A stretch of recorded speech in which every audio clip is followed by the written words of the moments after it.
Hey there everyone, Luke here, and we're here to talk about the final chapter of the short Dot Stone sequel miniseries, whatever you want to call it. So this will be chapter 236, yeah, because we had Terraform, which was 233, and then 234, 235, 236, and now I called the last chapter chapter 236 in the video, but I corrected myself, it was 235. Now, yeah, so we're finally here, and like I said in my Mission Yours Core review, the reason why I chose to delay it until today is because it's January 4th, so you know what that is, it's Stone Day, Senku's birthday, so I'm thinking, what a perfect way to end this batch of Dot Stone chapters. And even though it's over for now, I don't think it'll be the last we'll see of them. We'll see them again in the future, and like I said, and I'm going to discuss this when we do the all Dot Stone discussion on the Control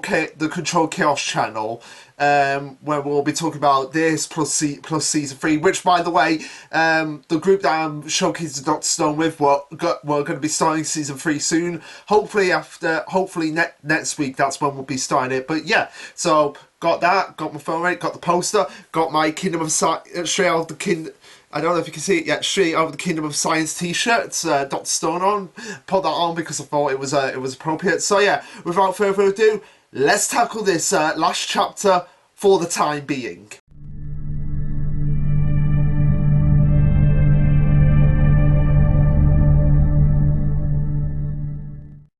Okay, so this will be chapter 3 of 4D Science, called 3D, or chapter 236 of the manga, titled Future Science. Now, this is more than likely a reference to what season 4 of Dr. Stone is going to be, which is, by the way, is the final season, and we're going to be talking a lot about that, because based on where we are, because we're going to New Corn City, and then we've got South America, then the Suika time skip mini arc, and then we've pretty much got the final arc then. So we've got like 90 chapters to go for the adaptation. So it's either going to have to be 3 cores or possibly 4 cores of 11 episodes. So that's what it's actually going to have to be. That like core 1, core 2, core 3, or core 4, or it's probably going to be like part 1, season 4 part 1, which will be like 22 episodes, and then season 4 part 2, which will be another 22 episodes. Like, I feel like that would be the most appropriate way to do it. But I digress. We'll talk more about that when we get to talking about the Dot Stone and all of that, because we are going to do it me effects and party jams. Which, yeah, I hope you're still up for that party jams, because I'm really, really excited to talk about these. But anyway, so we get a colour page to start this off, which features predominantly the main cast minus Kohaku. So we have Gen, Chrome, Senku, Suika, and Ryusui here. Although we have Suika in her pre-time skip outfit. Not sure why they decide to go that route, considering all the others have like their post-time skip outfits. But I digress. I feel like that's the Suika that everybody knows the most. But anyway, so we don't start from the end of the last shots, because we had the ending of the last shots with Ryusui confronting the Ryman. I'm like, okay, what's the big idea? What are you doing with these mosquitoes? What's going on with Byakuya? We start off with Chelsea. Now, we don't really get a lot of Suika in this chapter, but I feel like that's appropriate. Like, she had her big moment in the last chapter with the space elevator, so it's nice to catch up on some other characters. So we also have Ruri and Matsukase. Interesting combination here, Chelsea, Ruri, and Matsukase. But hey, I'm not complaining. Like I said, great to catch up on other characters. So yeah, of course, Chelsea being Chelsea, that has no filters. She's just like, how freaky Senku's dad in the far future, for real? Why?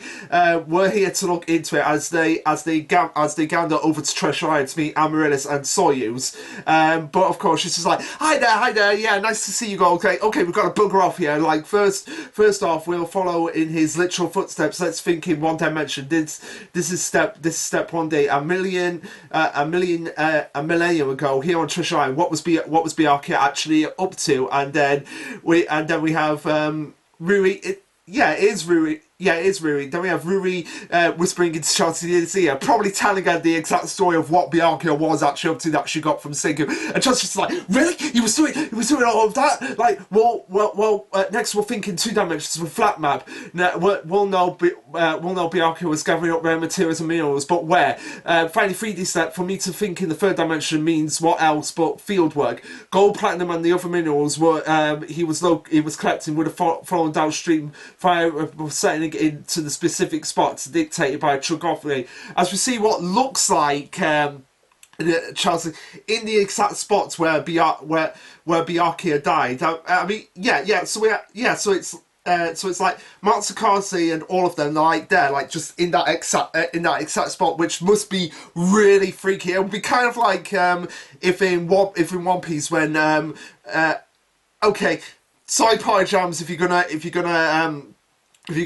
start One Piece, but I'm sorry, I've got to say, I don't know how to say this wrong, but if you are gonna watch or read One Piece, I'm sorry, but this is a spoiler. It'd be kind of like if Luffy went over to Ace's grave and just being standing there. Like, it would just be so like freaky for him to actually be standing there. Yeah, so I'm sorry if I've spoiled that for you, Party Jams, but I think it's like common knowledge at this point about what happens to Ace in One Piece. Now I figured like, you probably heard about it.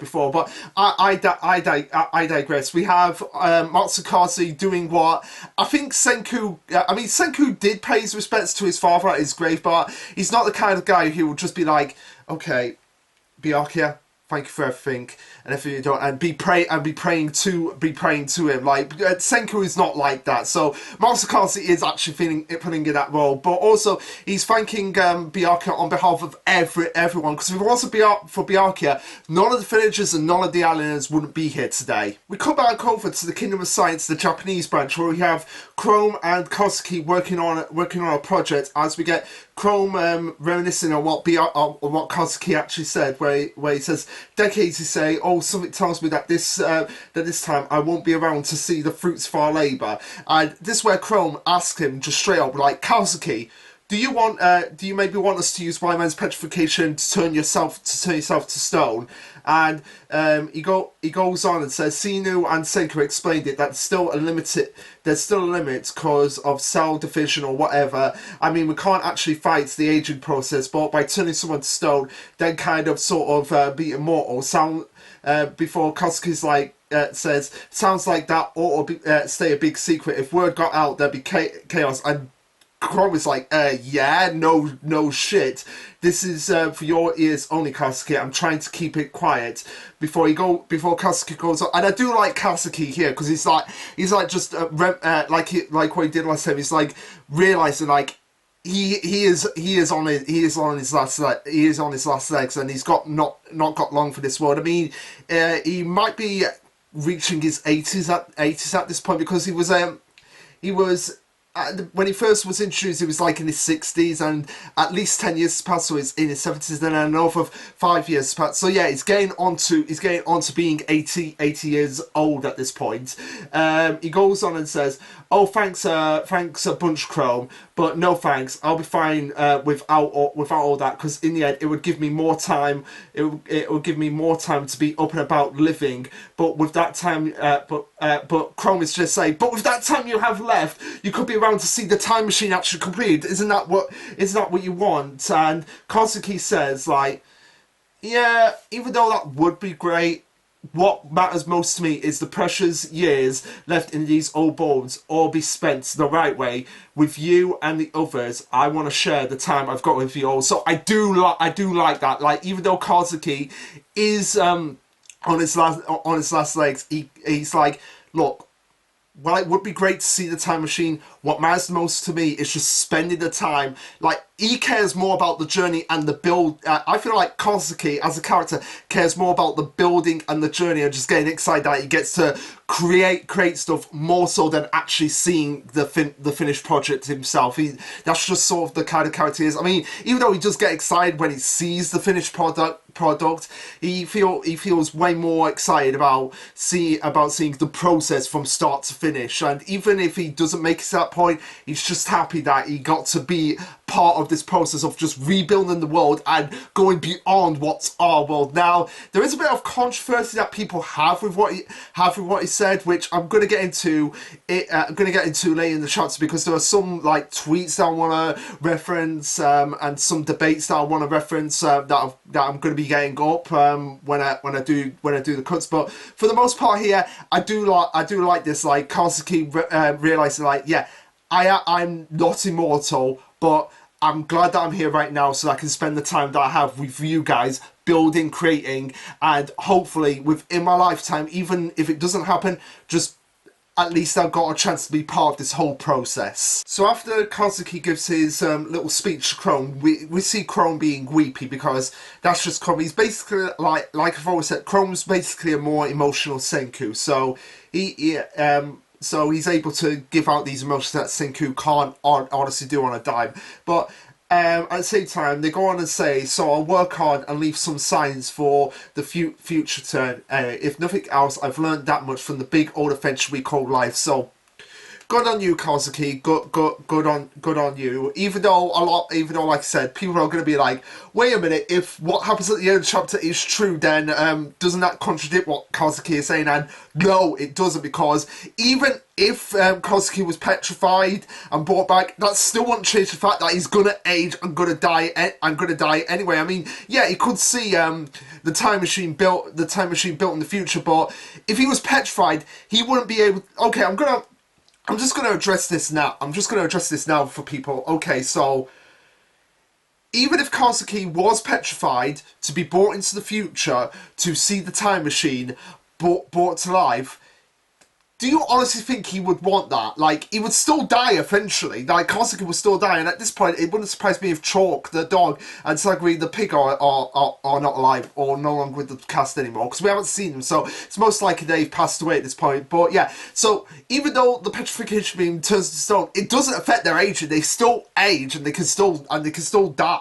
They can still die. Like, age is still going to be a thing that's gonna affect them no matter what.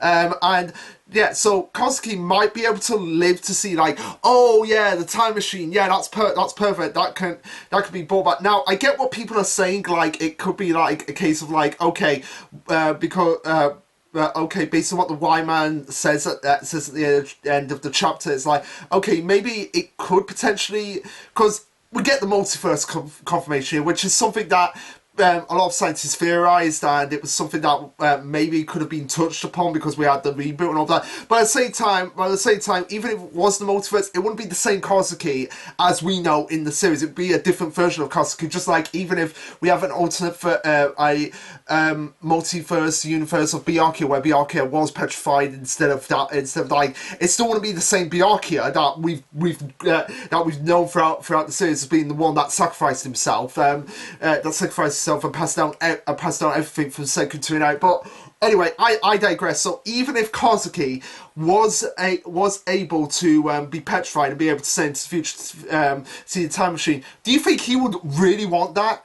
No, he basically says right here, like, I don't want that. I don't want to be petrified, to be sent into the future to see time. I would rather be here on the journey than seeing the end product, because to me, the journey and passing down everything for the future generation, that's more important to me than seeing the final product. So that's what I wanted to get off my chest. Like, okay, I'm viewing this chapter again for the first time in like weeks. Maybe I should have read it before, but I digress. Like, maybe there will be something there that does contradict it when we get further down the line. But at the same time, yeah, this is something Kaseki would not want. That's what I wanted to get off my chest. And of course, we have back on Trasure Island, where we have Soryu saying, like, because Matsukasa says earlier on that Byakuya's dream wasn't fulfilled, but Soyuz disagrees with him. Like, no, his dream was fulfilled because when he passed away, he made sure the future that the future generation should pick up where he left off, which was the case. That's what Senku is doing right now, picking up where his father left off. And this is where Charles is like, okay, but setting aside that stuff about his dream living on into the future, how would his actual body end up in the future? That day we received a message sent through time from a future Byakuya. How did he put it up? And the answer is he did not. This is all Y-Man's doing to play on Senku's emotions. As we go over to Senku, who is Senku and Ryusui are just realizing like a mosquito has been turned to stone, and Ryusui's we cut back to Ryusui confronting the Y-Man with him saying, we stopped atop Fuji Peak that day and heard a message from the future. Hello to all dead sims of the past. My name is Byakuya Ishigami.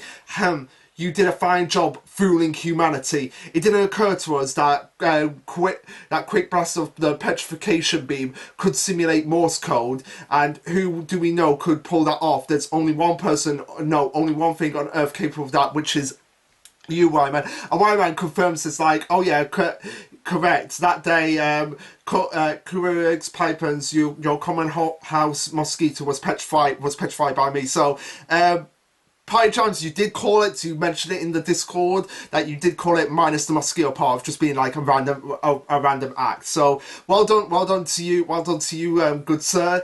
And Ryan says, because in my facility there was one. So yeah, it was just a random like, oh, there's a mosquito there, so I'll petrify that, send out the petrification beam, and send this message through Morse code, pretending to be Byakuya from the future. So well done, Podchams, for figuring that out.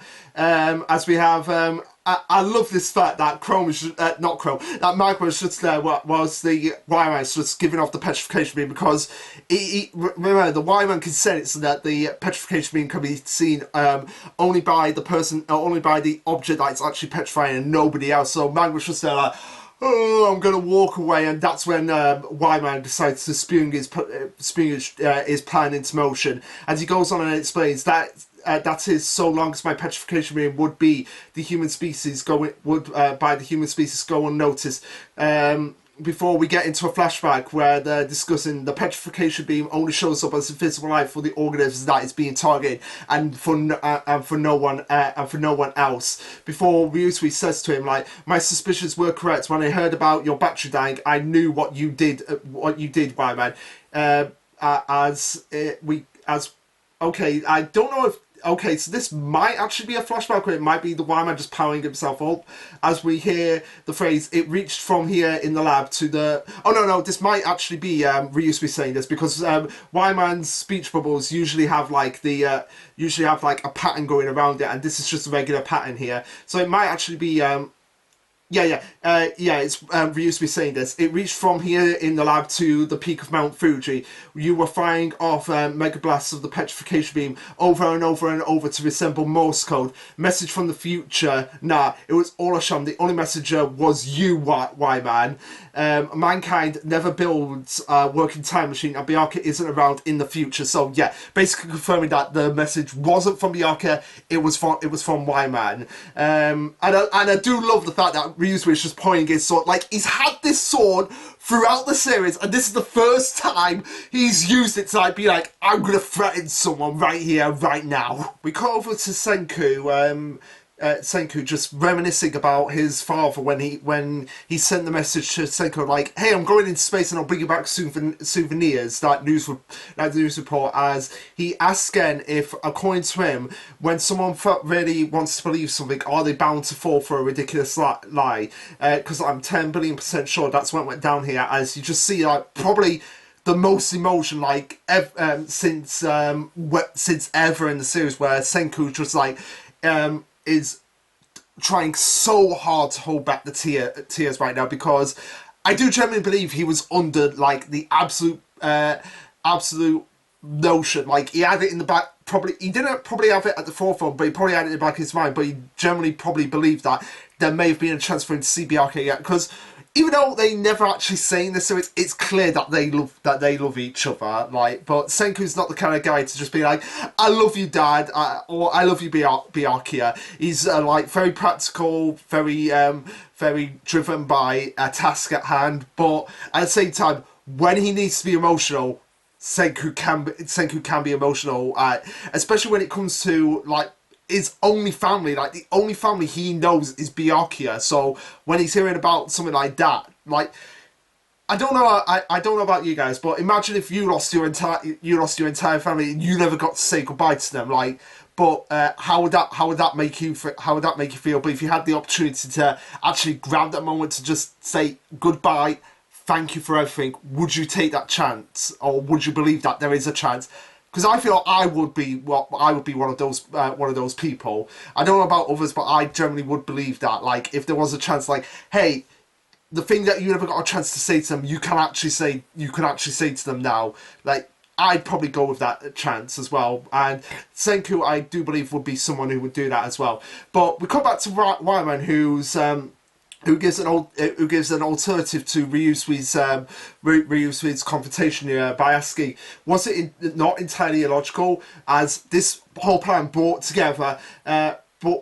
everyone together as one, by faith in falsified future conspiracies, even the intellect lacking age specimens, implosioning, do I demand that you are not point divulge this secret, please? The spurring of humanity's science will from such actions result during my eternal existence. I can then one day behold the time. So basically, the Y-Man here, like in its own roundabout way, is saying like, look, was this not not entirely logical? Because with that falsified information, I have brought people together, but at the same time, I know that you shouldn't divulge this secret to everyone, because I want to be able to experience the time machine myself. Before Ryusu says, yeah, I can't really say you're wrong about that. I mean, it did bring everyone together, and it did bring everyone on the same page, get everyone excited. Maybe it was the logical thing to do.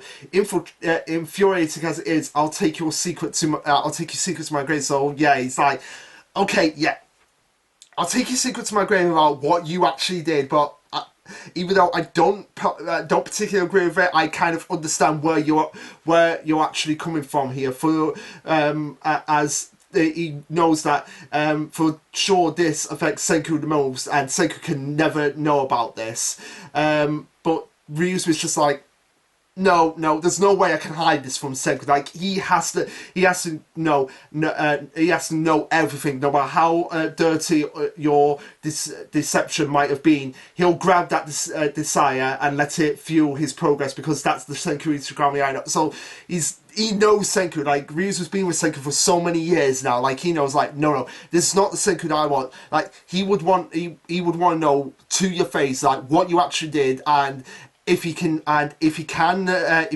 use that as a way to drive him for the future, he will do that, because that is who Senku is. He doesn't care if you deceived him, he doesn't care if you manipulated him. It's just like, as long as it's practical, and as long as it's just the opportunity to see if this is actually possible, can we actually do this? That's the kind of guy Senku is. But then we have Senku bursting on the sea by saying like, no, it's all right. There's nothing dirty about this, because I already knew the whole story. And as Ryusui, it's just like he goes through an emotion of just like, oh crap, like I guess he did, like what's he gonna be at? Like before he's like, I should have known you figured this out. How stupid could I be? Like, it's you, Senku, you will have figured this out. Before Senku goes on and says, before Wyman goes on and says, I took optimal action to promote progress of humanity towards the needy science for the time machine. As Senku just gives like a snarky face of just like, yeah, sure, that tracks. His sneaky plan was really effective, a big success. Before Ryusui asks a question, what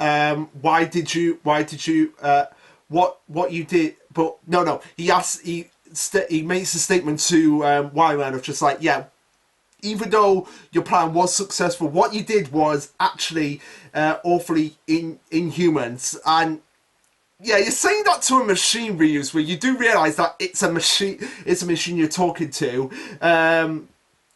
Yeah, and even he even says it right then and there. Like, shame on me, I guess, for expecting more from a machine. And Ryman's like, do you imply a problem? Benefit has been had by all. Benefit has been had by all. So yeah, he's Ryman's just like, yeah. Why are you seeing this as a major problem? It benefits everyone. It benefits you guys. It benefits me. So what's the big idea? Yeah, it may have been underhanded and sneaky, but it's benefiting the whole of us on this planet right now. So really, you shouldn't be really messing about this. Like, and yeah, why am I just being so fascinating here of just being like, even though it wants to understand humanity at times, it's just like its machine and natural functions just make it impossible for it to be like, okay, you got to take a step back and realize how this is going to affect someone on a personal level. It's just like, yeah, I don't have the capacity to think like that. I'm just going to do what I feel is right for the whole situation.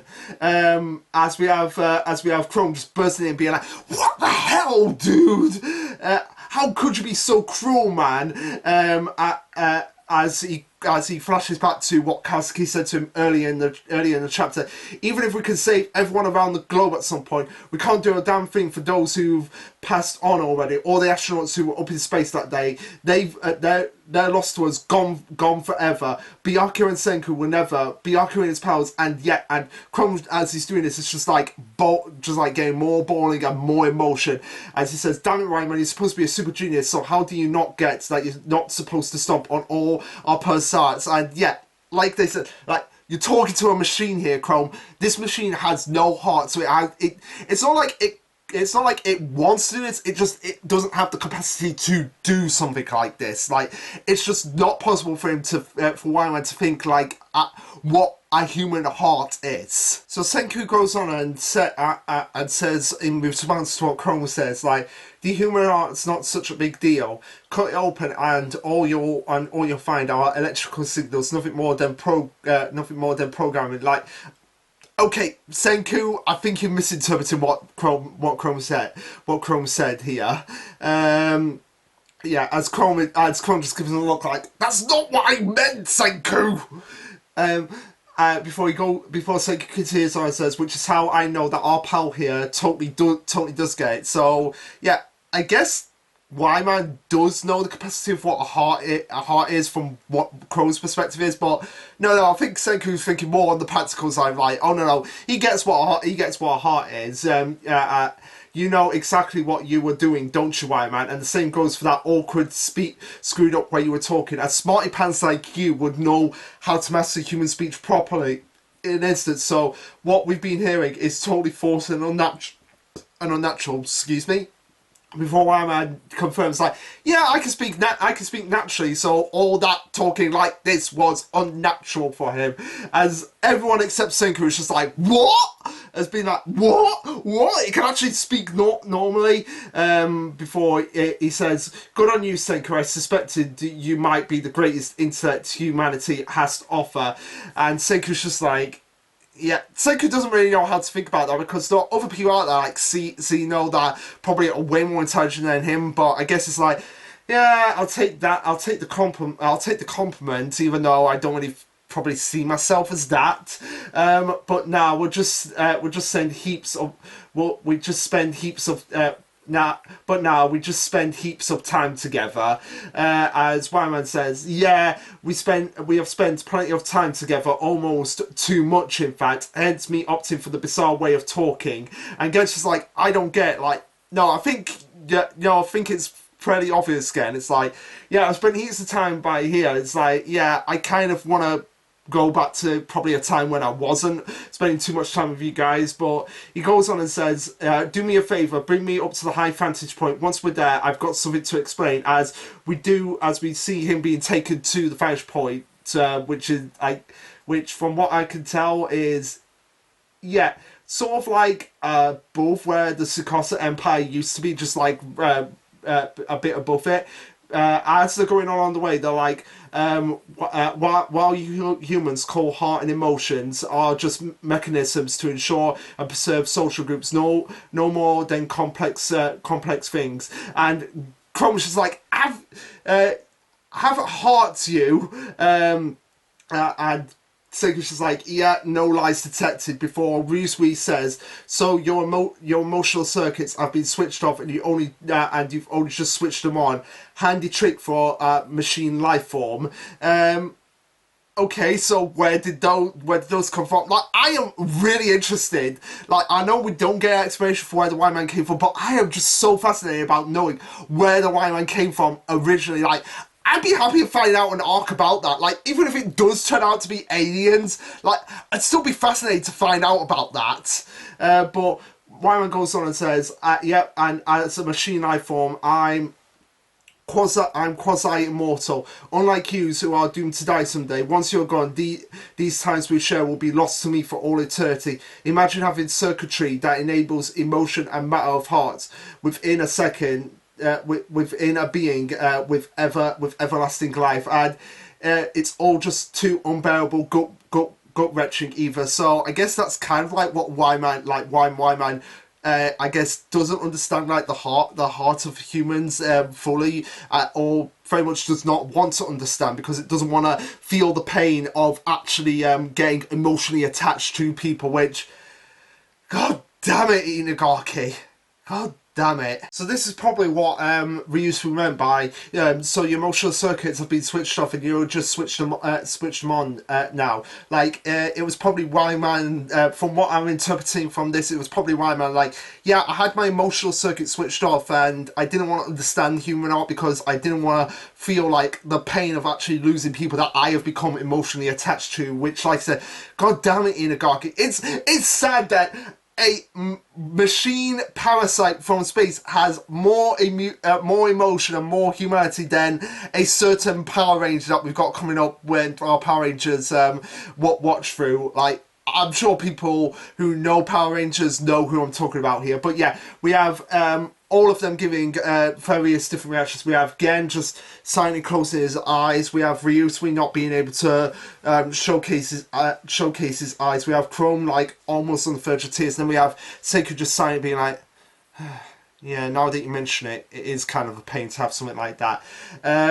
As Y-Man goes on and says, maybe the real purpose for my kind having a petra beam that can target other species is that so we know my emotional circuit shouldn't be switched on for this long. As we have them reaching the vantage point, and he says, yeah, we've got a great view from here. Treasure Island sure is beautiful. And Chrome was just, and Gen and Chrome are like, yeah, we can't see a damn thing except the horizon. Before Y-Man explains, like, I perceive via electrical magic waves, so it's vividly clear to me. I'm about to switch the emotional circuit off. Keep it on, it's too painful. How can anyone live like this? And I kind of get the idea behind what Y-Man's saying here, because it's like, yeah, I felt the pain and I felt the emotion of losing those two up there, but at the same time, I feel like what Y-Man doesn't understand is that what helps heal the pain is time, and knowing that no matter what happens, they both had a great life, and I've had so many happy memories with them, and I know that they did live a. Sorry, I had to be a bit emotional there, but I can understand why Y-Man thinks the way he thinks here, because of like, when Senku everyone dies, all he's gonna have are memories of them, just like how all I have are memories now of Poppy and Macy. But at the same time, they're happy memories, knowing that they lived a good, long, fulfilling life, and even though the pain won't properly heal, probably will never get over like the depths of them. Like Maisie in particular, because we had her when she was a kitten right up until the day she died. So that was a long time. That was like nearly 20 years from when I was 13 to when I was 33. But at the same time, healing as much as possible, and also got the new memories with Gem Cat. But at the same time, it's not just my cats. It's my grandparents. It's my aunt. Eventually it's going to be my own parents, like, and my own siblings as well. Like, so I can understand like why am I not not really getting why anyone could live with these emotions. But he goes on and says, but before that, while I still have these thoughts and emotions, I want to map out Treasure Island in all its beauty. And Senku's just like, why? As Wyman's like, goodbye for all eternity. Before he says, a message was left by my own version for my off version, which is me. As it's just like, oh, switching back to the Y-Man we know. The humanity I witnessed will without a doubt construct a time machine one day, since I'll live forever. The moment the work is complete, even if that happens to be thousands of years from now, I'll make a point to actually shoot the petrification beam into the past. It's an eternal promise, the one real way I can atone, in fact, and the location where I can send the perpetual beam is directly over Byakuya Ichigami. So basically saying, like, look, in the future, I'm going to be sending a petrification beam into the past once the time machine is completed, because it's not an organic matter. It's just like a sort of like a signal or wave going into the past from the future. Whether or not that's something that can happen remains to be a mystery that even us in the real world can't solve. And I can understand why people would not like this, but at the same time, you got to take the series with a pinch of salt. I mean, you had Tsukasa punching to death a lion. I think we could be a little bit unrealistic, but at the same time, this is just going into straight up science fiction theories that have not been proven yet, and they're just possibilities. Whereas people probably would have preferred the more realistic building science, and then just saying there. And hey, people can ignore these chapters. They cannot acknowledge them. They can just acknowledge like the ending of the series after they get back to Earth, and just ignore the final chapter moving forward and all of that. So yeah, that's the beauty of this medium. It's like you can pick and choose, and if you choose to just be like, no, I don't like the direction it's going in, I prefer it where it was, you can still enjoy it that way, even now. But and at the same time, even though this may actually work, it won't be the same Byakuya that Senku knows. It'll be a different version of Byakuya. It'll be the same thing like if Senku got petrified before. He's like, at the same time, even though Byakuya may come back to life, he might still die. Right there, because I believe he was. It was like in his 70s, like he was old when he died, like he was getting on in years, so he might only have like a few minutes left to be back alive before he actually dies completely, because like I said, it doesn't stop the aging process, the petrification beam, like what people probably assume it does. No, like people are still going to die anyway, like when the bodies are basically just going to die out eventually. But at the same time, yeah, and me and Pyjams don't believe like what they are going to discover at the end of the chapter is Byakuya's statue. It's probably going to be someone else, and is because Byakuya's statue, even if it was sent into the past and petrified, it would still be petrified thousands of years in the past. That like he's still so his statue might have still withered away at that point. Like, there's no way they're going to get back Byakuya in all his glory from when he was at the beginning of the series. I don't believe that is going to happen. So after this revelation from Wyman, we cut over to Trasure Island, where everyone is gathering around now by saying Byakuya was here. This is the spot where he was collecting those precious sands every day. So if you really intend to send a petrol beam for the future, right, just blast this whole area and you're bound to hit Mark. Like, okay, so, yeah, even though, okay, I guess, like, his statue could stay intact, but at the same time, it might have withered away. Like, we just don't know. Like, okay, there might be, like, just so many thoughts running through my head right now.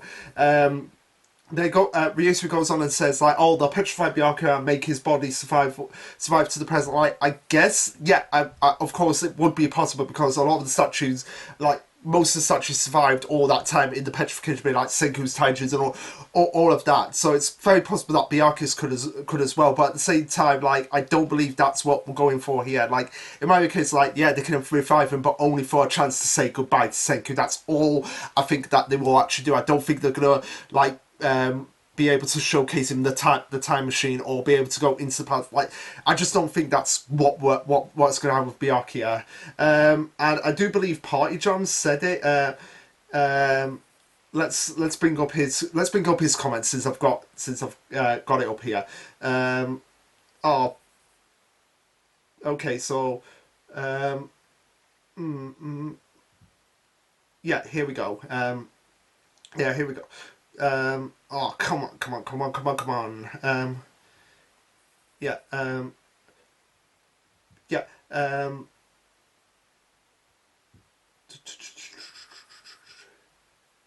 Yeah, yeah.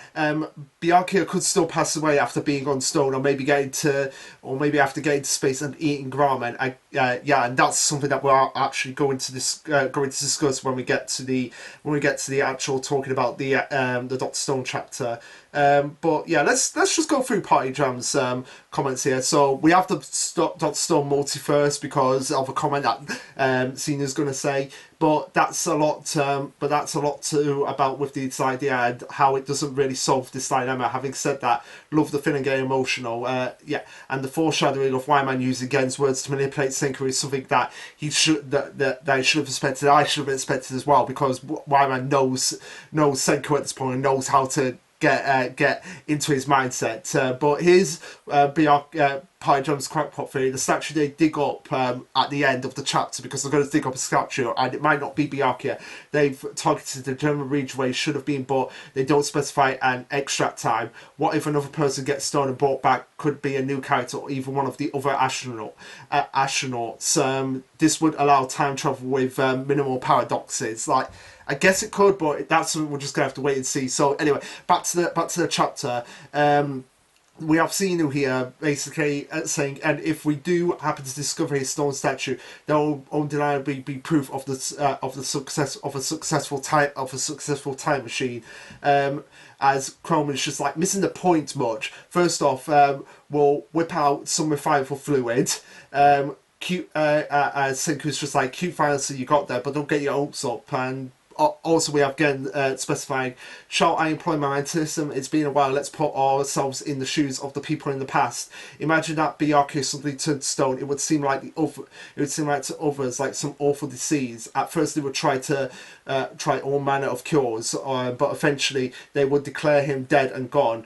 What's the next obvious move? They give him a stone statue, a proper burial, of course, which would be the burial either on Trasure Island or at Ishigami Village. Yeah, at Ishigami Village because it's the grave site of the Ishigami Village people.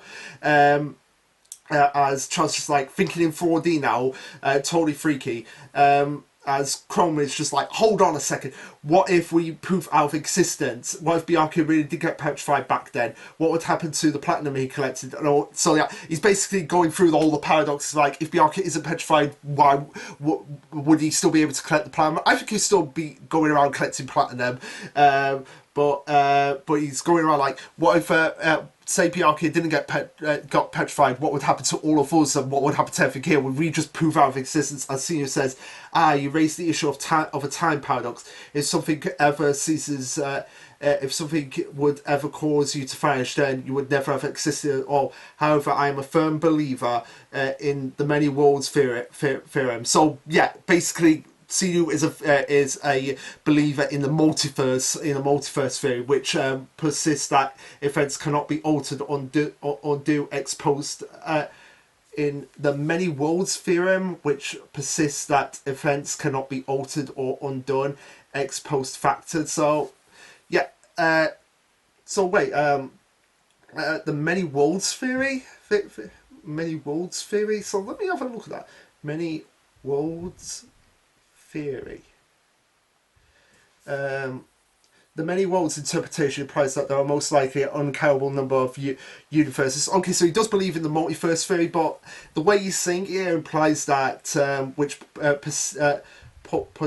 persists that events cannot be altered or undone ex post facto. So I guess it's like saying, like, even though there'll be multiple universes, like, he doesn't believe like events can be undone even in those universes. I guess that's what he's trying to say.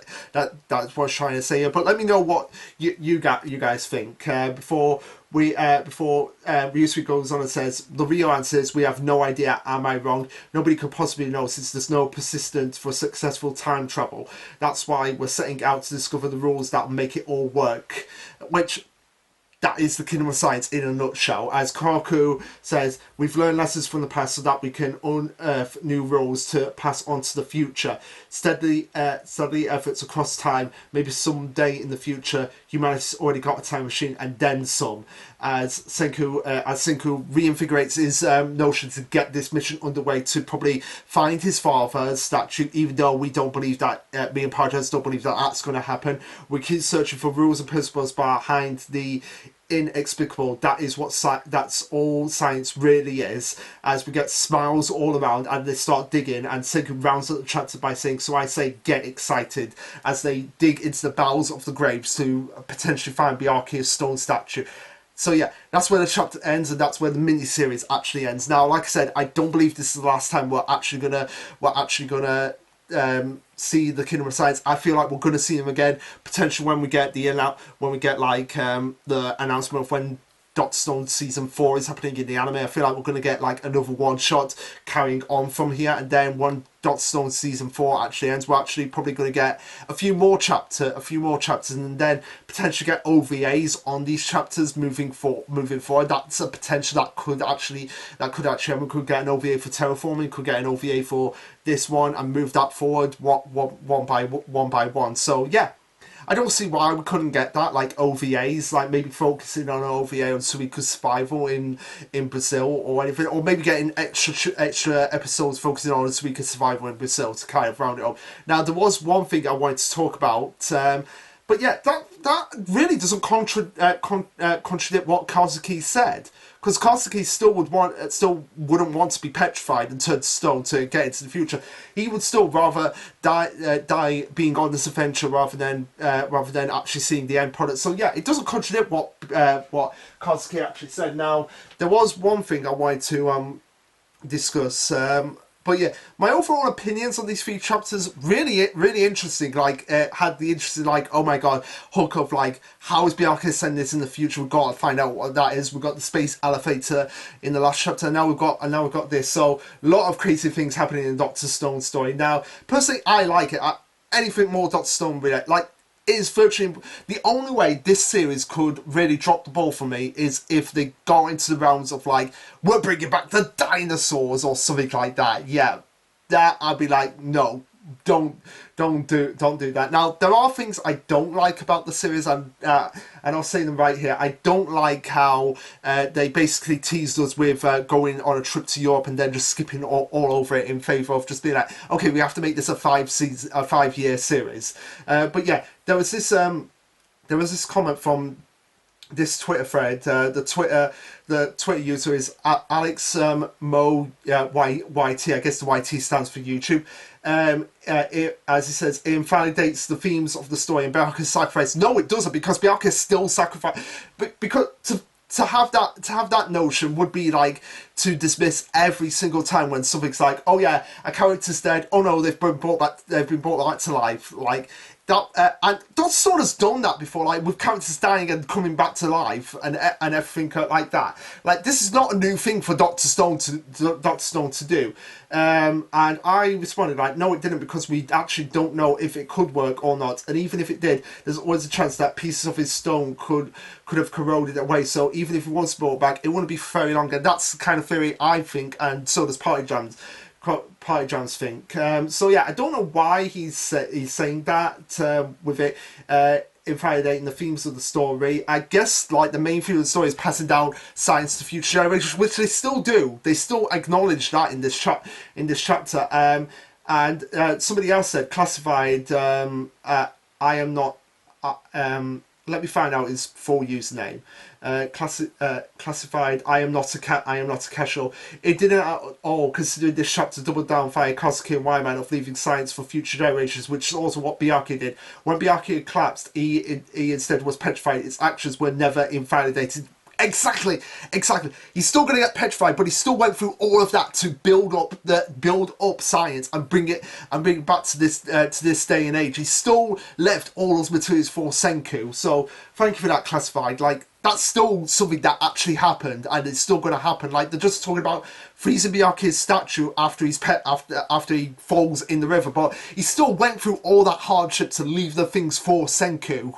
So yeah, I don't know what people are getting at there with that, because it doesn't invalidate Byakuya's sacrifice. He still went through all that trouble to get everything ready so that when he knew that Senku would revive someday, he would have all the tools, he would have everything he would need to get civilization built back up.